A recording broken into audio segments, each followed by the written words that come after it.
up, everybody? How we feeling today, man? We have some good news today. Do we? We have some good news on the show front.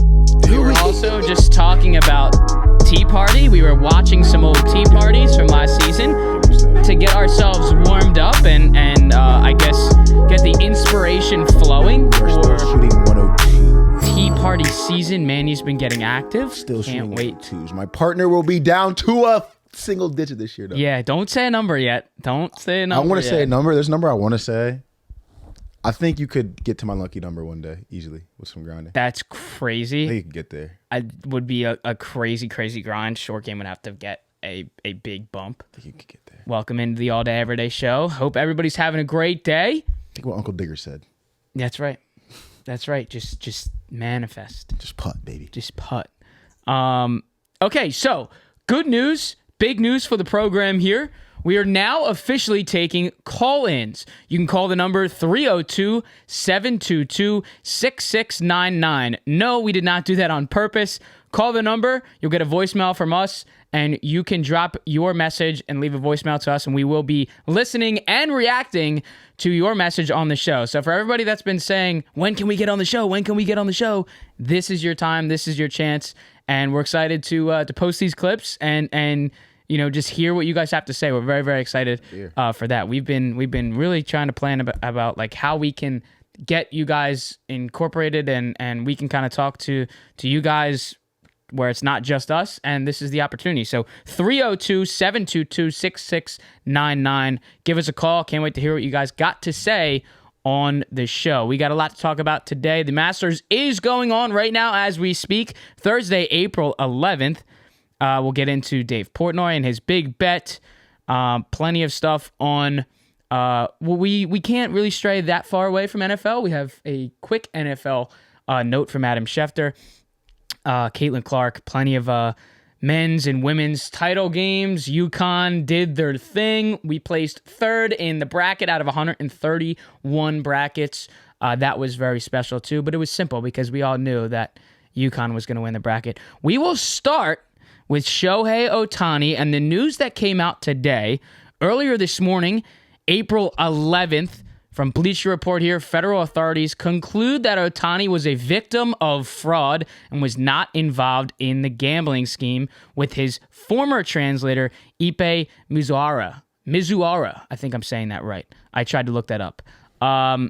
Now, Ippei was in negotiations to plead guilty in connection to the alleged theft of Ohtani's money. Later today, we did see this stat. Joe Pompliano here on Twitter. Ippei Mizuhara's allegedly bet 19,000 wagers between December of 2021 and January of 2024, according to the Department of Justice. His average bet size was $12,800. His winning bets were $142 million, but his losing bets were $182 million, which made his total losses $40 million. The DOJ says he never bet on baseball. Very, very interesting to finally start seeing numbers. Ain't that bad when you think about it. Really? No, it's not that bad. 40 million? Nah. With an average bet size of 12,000? All right, but if you bet $142, you lost $182. You know what I'm saying? Yeah. It's not your money. Yep. Like, that is scary, bro. I think what you originally said when we had this conversation my theory was correct, right. but theory was correct, 100% correct. Shohei doesn't really know a lot of the English stuff. You're talking about the bank statements when he's, I guess, maybe was able to wire some things in. I don't know if we're ever going to learn that or know the truth to that, but I think we can get a firm grasp of that's kind of how he found his way to do it, was just bank statements. Here's the routing number.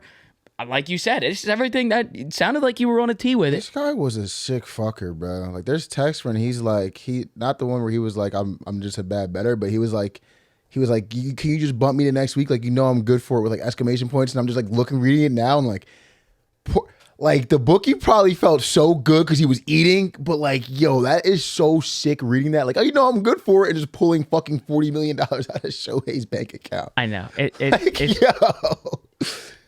The good call thing, the hotline though, at that if you ever consider something like that, guys. Just call. Yeah, I mean, the good thing is at least we all can put the rumors of Shohei gambling on baseball aside. For now. I guess. For now. I guess. Until he throws the NLCS to the Philadelphia Phillies in the the conspiracies come back again. Yeah, the conspiracies come back again. On to the Masters now. We'll put Shohei to bed. I saw this tweet that was saying Javi Baez should be. We're getting all this attention on Shohei Ohtani, and Javi Baez is Stealing robbing the Detroit Tigers for his $140 million contract. Ippei's going away for like 20 years for this. Way worse, Javi. What Javi's doing? I'm curious to actually see what the what the jail time is going to be for that. Oh no! Like it's at 20. Like I don't know. Can we put double digits on that? I don't know. I don't know enough about that to get involved on that. But that would be insane. Free Ippei. I don't know. He took Shohei money, bro. He took a lot of Shohei money. All right, over to the Masters. Will Zalatoris said earlier this week he played with Tiger and said that his quote was, "This is the best I've ever seen Tiger play." We saw Tiger birdie the first hole. Nice tee shot off one. Wearing the new merch, wearing the new brand. We're not seeing Nike. I think it was talked about it briefly on the broadcast, but I think as spectators and fans, that's something that we also have to notice as well. It's different seeing Tiger not wearing the Nike logo, but his own logo looks pretty cool in itself. Kind of like that, almost like a Slazenger logo in a way. When you watch this course today, yeah, is it possible that Tiger could win other Masters, dude? Like this is such an awful conversation. This is such an awful conversation. I definitely. But I'm just seeing like the change of the course. Like Victor Hovland hit a bad drive. I want to say on 11, and had just because he had a bad drive, he had 240 in. Yep. Like I don't like. I don't. I think the answer is no. Absolutely not. Tiger haters, or Tiger lovers that would hate us talking down Tiger. They would say like, how can you talk bad and talk down on the GOAT? It's just facts. I mean, is anybody going to beat Scottie Scheffler? Like, do we just want to start there? Why don't we just start there, right? I'm just like, it's actually, I've been trying to wrap my mind around how dumb of a thing we're watching. If it wasn't for Bryson DeChambeau having his walk-up 18, throwing the brim up, like acting like he just won the fucking 185th PGA Championship, Scottie Scheffler would be number one again to start the Masters. And like, obviously, his last three of his last events before this, he came in first or second. I kind of like his strategy did not play the week for the Masters. I was kind of, you know what I mean? It was like, really? Like, you play that good? Like, you don't want to get some tournament, even if you're not playing that well? Come out and shoot 6 under, bro. I'm just going to let him rock. Like, this shit is just too easy for him, bro. Like, it's actually insane. I watched, there was a lot of wind, but he had like an 8 iron from like 230 on one hole, stuck that to 15 feet. Like, he's just out ball striking like it's easy. And that group is also a crazy watch. Rory in there, too. I don't think, like, who's right under him? Is that? Oh, that's Hogard. Yeah, Danny we also Willett? have to shout out Max Danny. Homa's playing good golf? Yeah, Max Homa is playing good golf. Look at that. And then Danny Willett, have to shout out Danny Willett. The 2016 Masters champ hasn't played a competitive round of golf in 205 days. That might be one day off on that. Might be 206. But that's special, too, to come to Augusta, play well again, and get a shot at earning some big money this weekend. Other storylines, too, is just seeing the live guys take Augusta in their attire. Sergio Garcia is one of those guys with the green and yellow. I do like the Masters colors that he was going with. No. His bag just like stuck out like a sore thumb. That bright red. I know the live haters are out there watching that are livid. Like we see you at the club, bro, and we just know like you just are not doing anything tonight. You want the outfit to talk way more than the golf swing, homie. Maybe I don't know Sergio Garcia well enough. Maybe this is his thing, but I'm pretty sure when I saw them clips back in the day, him and Tiger going at it, he was a reserve bull with the fits. Maybe a little bright color, a little bright blue here and there. But this shit, he's tripping. Bro. He's tripping. Bro. You did not. He's tripping. Bro. He's tripping. I'm loving it. Had to finish that one. Will Tiger make the cut? Tiger is minus 118 to make the cut. So when I was thinking about having this conversation on the show, him to miss the cut was minus 150 on FanDuel. I don't know if you saw that line and caught the plus money on him to make the cut, but people were legitimately betting him to miss the cut, which I was like, what am I missing? Right. Like, I don't know what I'm missing here. What is the cut line going to be? +1 again? I would assume maybe 2. +2? Yeah, I mean, Tiger right now, as we're recording this, is 1 under through 10. He's making that. Yeah, well, I mean, look, I don't know how you talk about players, athletes that are fueled by crowds. Yeah. Tiger at Augusta, everybody's following him. This is like a welcome back to golf kind of thing, even though he already played once this year with the withdrawal. I don't know how he's not feeding on that. Nah. I get to rep the brand on the big stage. Not fucking. Yeah, I'm laser focused.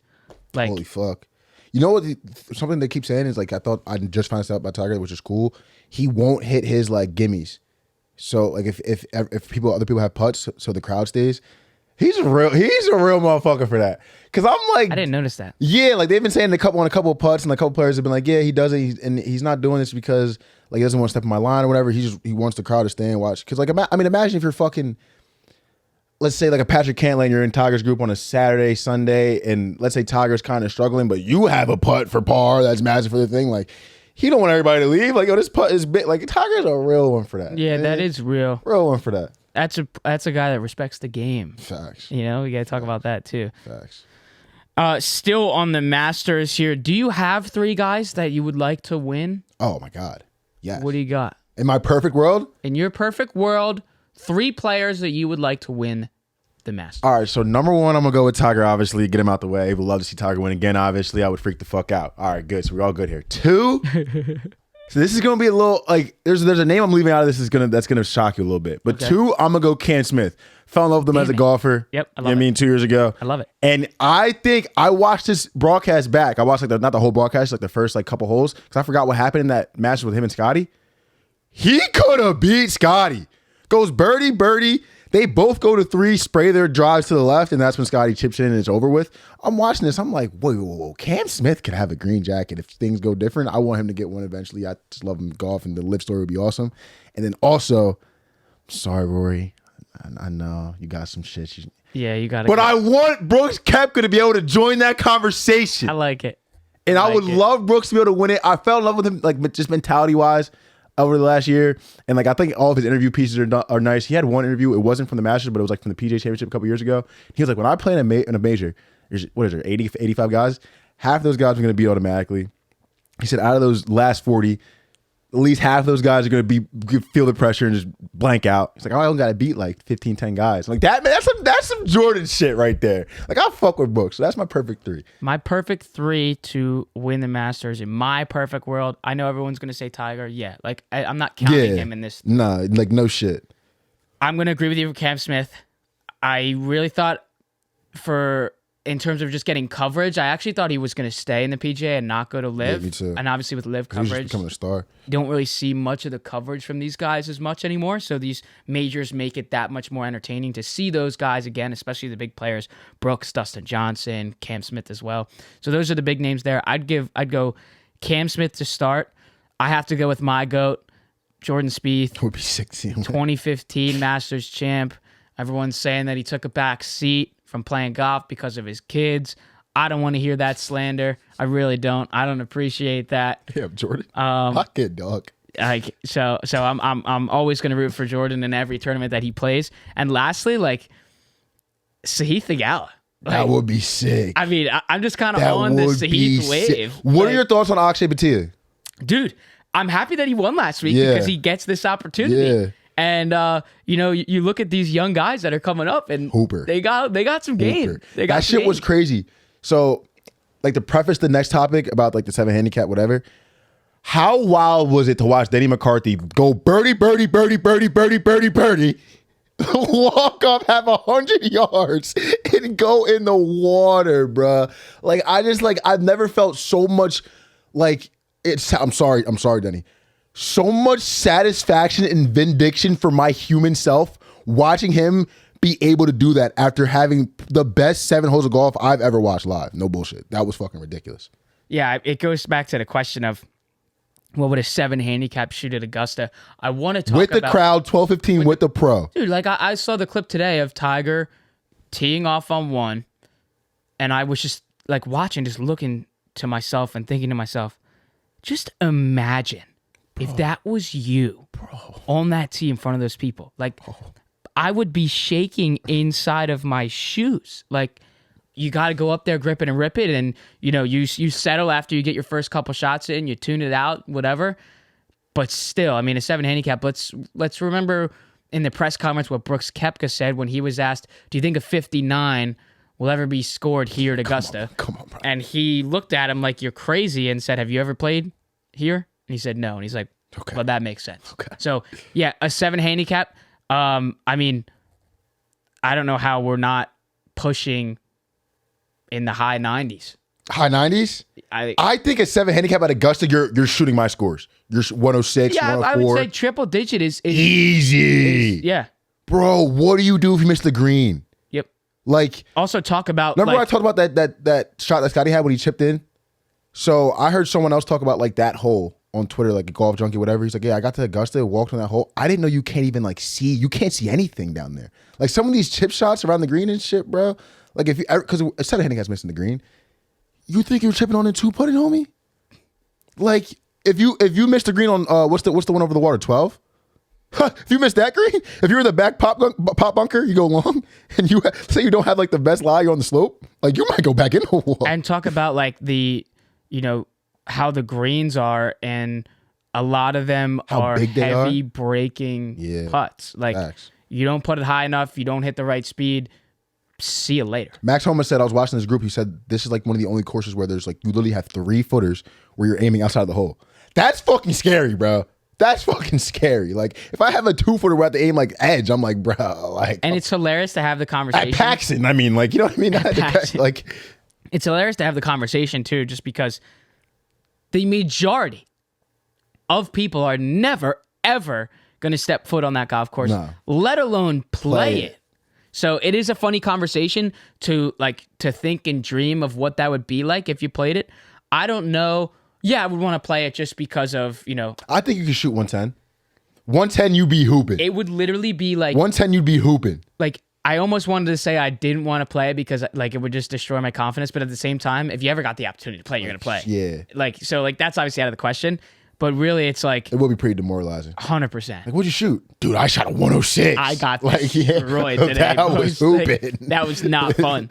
It was fun to be there, but yeah, I hope one of these years at least can win a lottery and win the Masters lottery and be able to get down there. Just to be able to see some of these shots. Like I want to see what the shot on 2 really looks like the tee shot. I want to see what the tee shot on 10 really looks like. And you cannot beat a $1.50 pimento cheese sandwich. No, you can't. You can't beat that. And a $6, Crow's Corner beer, domestic beer, $6. Domestic beer, $6, and then the Augusta beer, it's the Crow's Corner, I think. It's also $6. Can't beat that shit either. Quick. Throwing my round of golf yesterday. They had $2 cans of Bud Light. $2 cans? At the snack bar. I said, forget anything that would have happened in the media. What y'all think about Bud Light? If you're giving me $2 cans of Bud Light on a golf course. Why were they doing that? I don't know, but I bought 3. That's what I'm saying. Yeah, $6. Yeah. Why not? I can't. I was dumbfounded. I was like, I'm sorry. I'm like, bro, $2. Wow. It's that bad out here? I'll take the $2 Bud Light shit. I mean, it was already claimed that All Day Everyday's course is the Jeff. Yes, locked in. If y'all are watching, I'm there shooting hundreds, baby. Locked in. Jeffersonville. Shout out Tea Party. Make sure you're tapped in this year. Another shout out for Tea Party. Can't wait to get back on the course. We got a lot of new stuff coming, new equipment, and a lot of fun on the golf course coming this spring and summer. We will move to briefly on the NFL as Peacock, our favorite streaming platform, Peacock strikes again with the NFL. Adam Schefter here. The Eagles will play the Packers in São Paulo, Brazil on Friday, September 6th, the day after the NFL season kicks off on Thursday night, which will be banner night for the Kansas City Chiefs. Another stat here from Adam Schefter on Peacock, our favorite streaming platform. The game will take place in the city of São Paulo at the Corinthians Arena, home to Brazilian soccer team SC Corinthians. It will mark the first time the NFL has played a game on Friday night of their opening weekend since September 18th, 1970, when the Cardinals visited the Rams. And for Eagles fans out there, this is more important and more of a loss for you as well, because this is an Eagles home game. So that's a home game in Philly that we're just stripping off the schedule. So sucks to suck there. Got to own it. But Peacock, I mean, I understand, you know, you're going to get your money from the NFL for doing this, but I'm going to be at a bar on that Friday night watching this game because there ain't no way I'm paying Peacock to watch this game at home on my TV.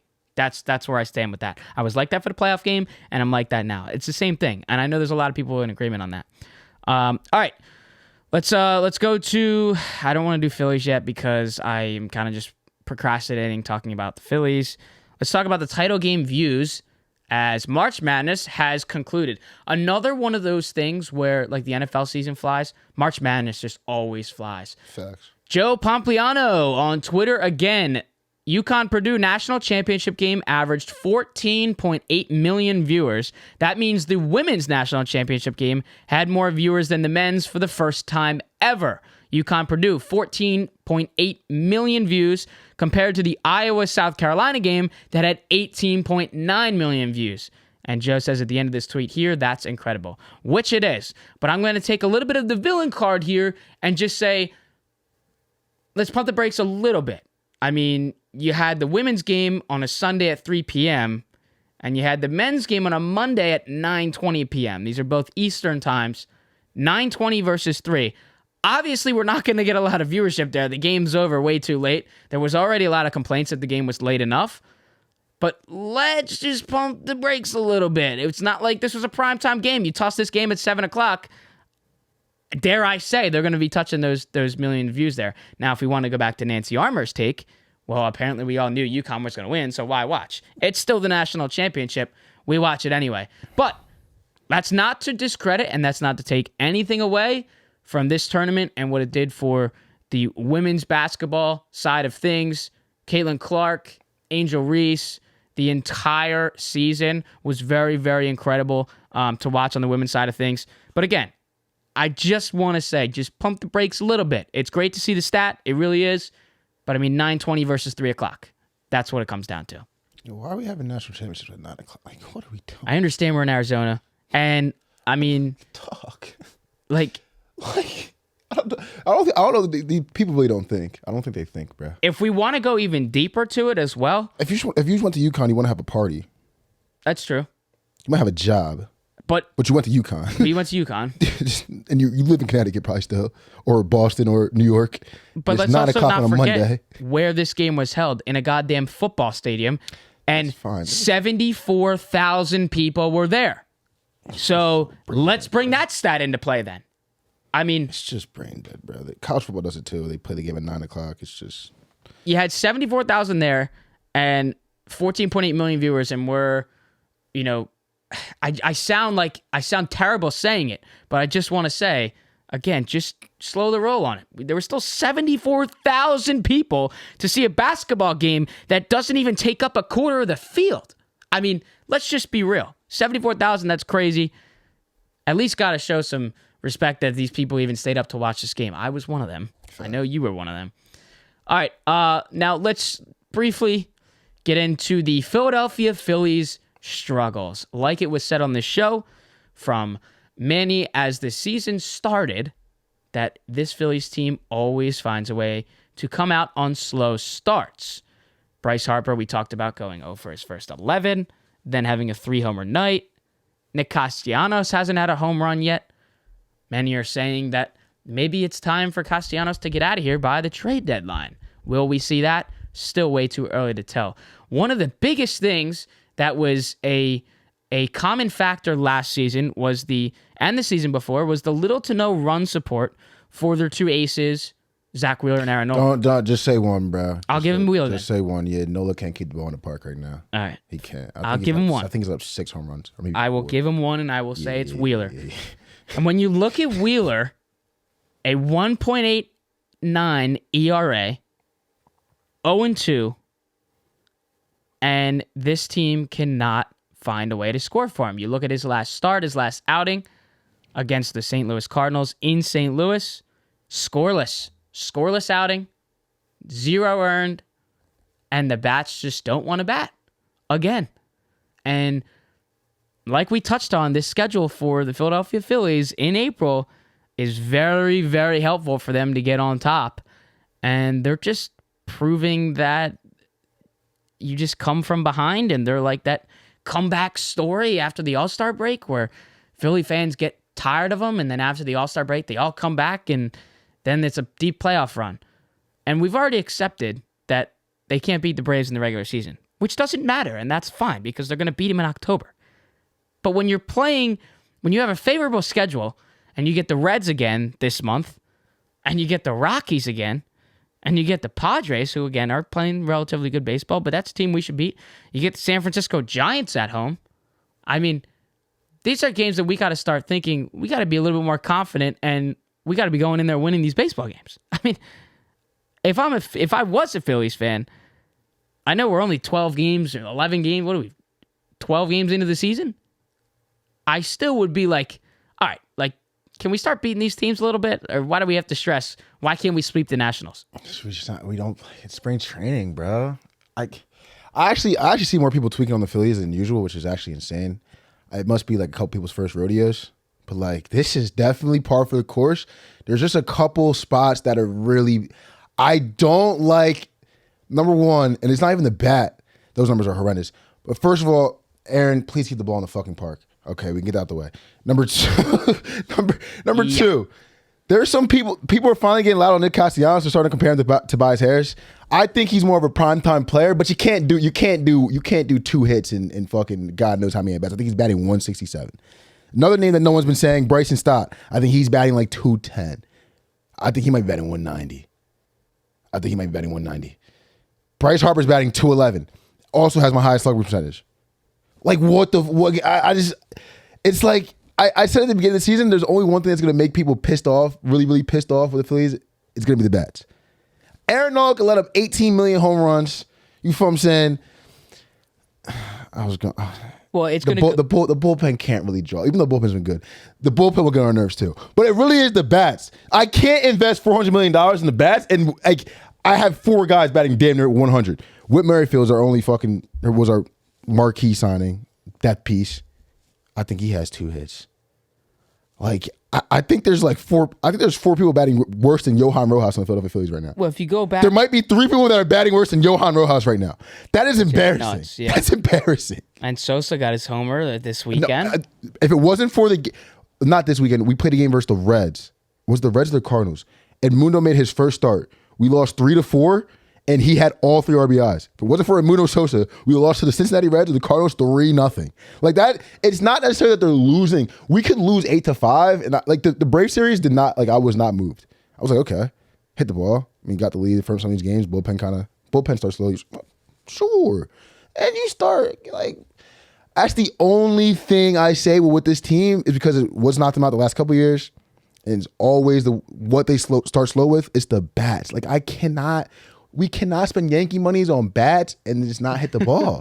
Well, let's go back to Aaron Nola. I mean, again, he re-signed, and there were some Philly fans that were I want him back. A little bit, I guess, skeptical on him coming back. And then maybe he wanted to go chase some more money, and he probably would have gotten it. Comes back, then the Phillies fans in that cycle, they're back on the Aaron Nola train, and then this happens. And let's just say, if he were to have an off year, everybody in the media, Philadelphia Philly fans, are going to be like, yep, and this is why we shouldn't have re-signed him.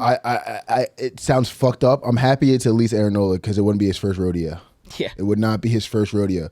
But yeah, he's gotta just keep the ball in the park, bro. That shit is actually like, there's nothing more frustrating than just watching Aaron Nola turn around and look at the ball in the air. Because I feel like I've watched that happen since 2016, 2017, an ungodly amount of times. That's my guy though. But like, dog, that's the only thing with him. Besides that, Phillies, I actually think, give him some credit though too. Him and Wheeler are workhorses. One of the best 1-2 punches in the league. Stay healthy. And October, that's the 1-2 punch I want. I mean, they do not they last the entire year. You see all these pitching injuries coming out.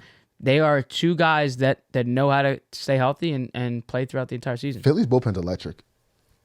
I think if you complain about the Phillies bullpen at this point, I don't know if you really are tapped. Like, bro, this is like low key. I wouldn't say the most confident because I watched 2008 happen, so I really can't say that. But this is the most confident I've been in the Phillies bullpen in a long time. Like I actually, Strom coming in early, eating innings, Hoffman behind him. Like Unora looks good, Alvarado looks good. Like we have some depth there. So Anthony, obviously, we have some. Like I honestly think when it comes to October, if the bats can come along, we might see one of them. Like remember the Rays back in the day, 6 deep bullpen. Some guys coming in 3 innings, 4 innings. Like I think we could have that at this team at its fullest potential, but we have to see. Obviously, it's still spring training, and we'll be in spring training until about July. So yeah, it's like the normal cycle. And if you're okay with accepting that, then it's fine. Yeah, no, I've completely accepted it. But the one thing I just can't, like, it's just the bats, bro. I just want to be losing 8-5, 9-5, like at least 5-4 or something. Like, bro, we can't be losing it. Yeah, seeing exciting baseball. Just hit the fucking ball. Like, advance the runner. B-Stop, we're watching you, buddy.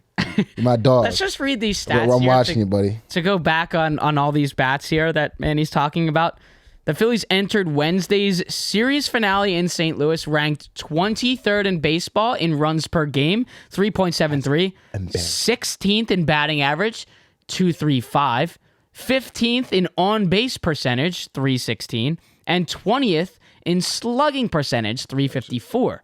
They are 27th in average exit velocity, 87.7 miles an hour, 22nd in hard hit rate, 36.8%, 28th in barrel rate, 3.7, and 24th in expected slugging percentage at 375.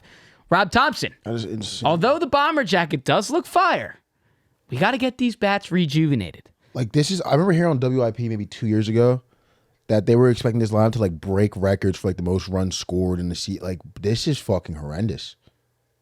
I mean, look at that. 3 Phillies regulars finished Tuesday with a 750 OPS or higher. Brandon Marsh, Harper, JT Realmuto. That's it.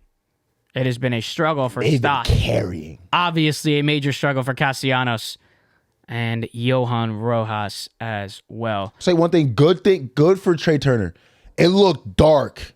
Like first 10 at bats. It was like, where were you? Like dark, like real dark. And he's been with JT and with Bree Marsh, like actually helping the team. So good at least Trey Turner's not. You know what I mean? He wants. I want to ask a question just based on baseball as a whole, back to these pitchers. With a lot of these injuries coming out, a lot of UCL injuries for these pitchers. Real bad right now.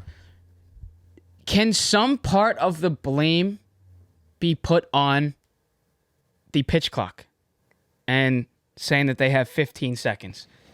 And no, I'm not saying that we should change the pitch clock. I'm not saying that at all. But when you're seeing these consistent injuries with these pitchers, and it's pitch after pitch after pitch, wouldn't you allude to one of the biggest factors in that you have to pitch faster? And maybe that they're just tired out? That can't be what it is, but like it's definitely something to think about. It certainly doesn't help. I mean, if you start, let's say just 20 times over a season and you're on a pitch clock, it definitely doesn't help, but it definitely is part of the reason. I think more of the reason is just these guys unnaturally throwing the ball at 97 miles per hour. Yeah. Like we're not even looking at starting pitchers unless they're like throwing the ball 96, 97. If you're throwing the ball 94, like you got to be able to pitch. Like back in the day, like I'm pretty sure it was like Lincecum was like a hard thrower throwing like 95, topping out. Verlander was like an anomaly throwing 97. You know what I'm saying? 96. Like guys back in the day, what did Roy Halladay throw? 94? Yeah. But he could pitch his dick off. Cliff Lee was throwing like 94. I'm pretty sure. Roy Oswalt wasn't throwing that much heat. Cole had like 95. But that was like a natural 95. He's 6'5", big dude. Like I think a lot of these guys like are pushing the fuck out of themselves to. You hear it all the time. I'm trying to up my velo, up my velo, up my velo. Alvarado has elbow problems. One of his big things is his velo. Like how's Aroldis Chapman doing? Yeah, like it's funny that you bring that up because I was just going to go right there. In his 14th season with the Pittsburgh Pirates right now, 2 nights ago he topped out back-to-back pitches 101 and 100 in his 14th season. God. So the tweet that I saw of this was the video of this, and it was like all these pitchers getting their injuries with this UCL, and then here's Chapman in his 14th season just dropping triple digits back to back. And then their young guy from LSU, Paul Skeens, 101, 102. Yeah. Like, so when you talk about the velo, and even like, you know, being around I didn't play in college, but being around my friend group was a lot of baseball players. And a lot of the things that they would say is, I'm like, well, why isn't he pitching? You know, one of my friends, why is he not pitching? His velo is not there. So it just goes back to what your point is. Velo matters, obviously. It's insane. But to some extent, we're throwing like 97-mile-an-hour sinkers, dude. Yeah. Like, what? Yeah. Sliders going high 80s. And you talk about the arm angle. There's so much more technical shit that goes into this. But you talk about the arm angle and like some of the things, if you freeze frame them. When I look at where Zach Wheeler gets on his move to the fucking home plate, it reminds me of like people like trying to compare that Rory McIlroy move. Like Wheeler's like full out, leg extended, like back here, arms out here, like I wanted to do like try to pitch the ball exactly like they did with the Rory McIlroy joint. Like, cause like these guys, low key, I feel like pitchers are stepped on for flexibility. Timlins can put me on, but like there's like I don't know how to get in some of these positions and twerking the ball the way they do, bro. Chapman's one of them, bro. Like I don't know how their body holds that shit up. I don't know how he's still able to do it. I gotta be honest with you. He needs to be studied, low key. I mean, that's insane. I didn't read this earlier. Want to just shout out because everyone and their mothers is talking about Caitlin Clark's career, front office sports, 2-time AP Player of the Year, 3-time Big Ten Player of the Year, 2-time Naismith Player of the Year, 100,000 raised for local food pantries, 2 viewership records in the past week, NIL pioneer with Nike, Gatorade, and State Farm, most career points in NCAA tournament history, and the NCAA women's hoops all-time leading scorer. What a career, Caitlin Clark. And then it then poses the question of the get-in prices if she were to be, and I know if is you know, I shouldn't be saying if because when she is that first pick to the Indiana Fever. Look, just think about this. The typical WNBA get-in prices for games against the Indiana Fever, who have not even drafted Caitlin Clark yet. The Chicago Sky, it was $25, and they moved the get-in price to $125. The Las Vegas Aces, it was $15. They moved it to $114. The New York Liberty, $33, moved to $88. And the Phoenix Mercury, $23, moving to $109. So you talk about the get-in prices, but we're already seeing that some teams, like the Aces, are moving their game from their arena to the T-Mobile Arena, and they're going to play where the Vegas Golden Knights play, and they're going to get a 18,000, fans in there. And that's the other question. It's like, yeah, we're moving the ticket prices, but at least from what this tournament did, everybody wants to go watch her play. It's crazy. She could pull in a lot more views. Now, the only like thing that you gotta come back on is, let's just say, because the season's in a month. Like, that's the difference. Like, they're starting in May, so she doesn't have that big wait like the NBA draft and then off season and then you get right back to it. Tournament's over, getting ready for the draft, and then I'm playing again. So, and I'll be in the WNBA. So let's just say with all of that heat, and we didn't really get a time to kind of digress of what my last couple college games were, and now we're drafted. Haven't really had a time to think to myself yet, what if she doesn't start as well as she's been playing? Are we going to see all of this? Everybody just turn their backs and, we're not watching anymore. We're done. I don't really know, bro. I might be asleep. I didn't think this many people was like. I didn't either. I mean, this is no shade, but I didn't even know the Indiana Fever was a team. Bro, I was like not tapped in the kitchen, but I knew who Caitlin Clark was before a lot of people knew who Caitlin Clark was, like her sophomore year, shit like that. Like, she was been a hooper.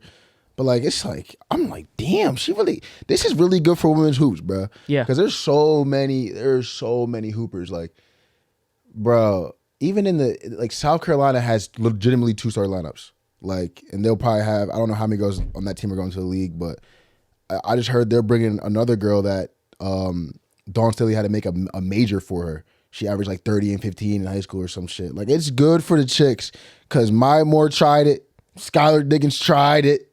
Couple others tried it, couldn't get it moving like Caitlin Clark did. Good for them, man. Get their bag up. Hopefully help them get their bag up too. I don't know if they get money from the ticket sales, but she should help them get their bag up too eventually. Maybe we look back at Caitlin Clark one day. She's the one that got the women paid. I'd fuck with that. Yeah, I mean, her and Angel Reese. We look back one day like they're the ones that got them paid. Yeah, imagine if they're able to kind of keep this I don't know if it's gonna going. really happen because I'm gonna be completely honest. I'm not gonna watch that much WNBA. I watch WNBA just as much as I watch women's. Once it becomes conference championship week or about to become playoffs, and I definitely watch the playoffs. I don't know how many people actually watch WNBA playoffs. Is pretty lit, no cap. But yeah, we'll be tapped in. Definitely be tapped in. Her play Sabrina. There's some matches where I definitely want to be watching. Like when she plays Breonna Stewart and Sabrina, I'm gonna watch that game. Definitely watch her play Vegas. So yeah. And let's also remember in the All-Star game when you had Steph and Sabrina go at it. Yeah, she might. Caitlin Clark is definitely going to be in this year's All-Star for for sure. for a three-pointer. Caitlin Clark's gonna be dope. I feel like looking back on her like 30 years, 40 years. Like I don't know if you heard a lot about Cheryl Miller, but Reggie Miller's sister. She was kind of not the same way, but she was ridiculous. She scored 100 points in the game, won back-to-back national championships as a freshman, sophomore. Like she was ridiculous. Like hopefully she can be like what Cheryl was back in the day. Because people, bro, people try to like downplay girls hoop, but like it's hoop, bro. Like ain't you know what I mean? Girl, they all can play. Like it's not like hopefully y'all figure that out soon too. You feel me? And next year with some of the hoopers coming back, I'm pretty sure Paige coming back, right? Paige coming back, Juju coming back.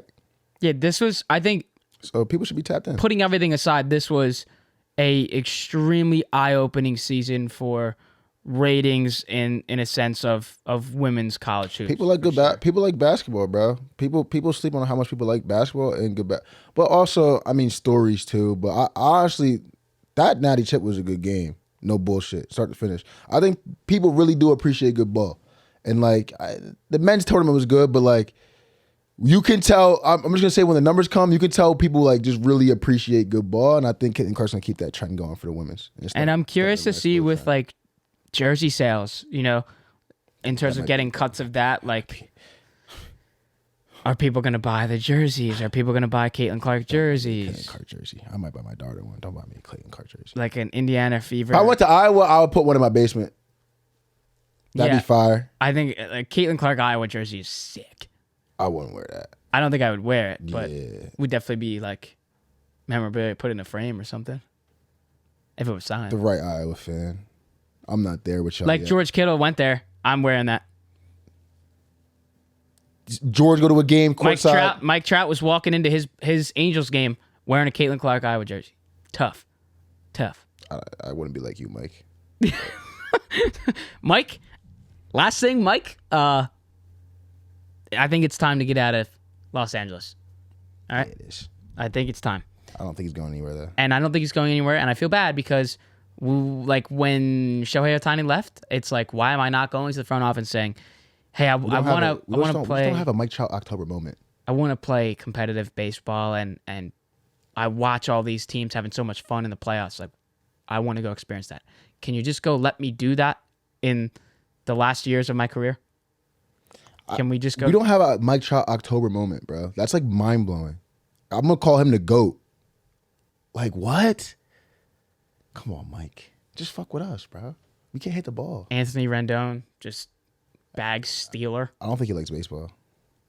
Clearly. No, I just don't think he likes baseball. And his quote was like that too. Just saying like, you know, with the travel and we play so much. I don't think Dude, you are like, you could take a bath in your money. Yeah, but there's 85 people playing the Masters or whatever, 80, 85, 90. How many people you think love golf?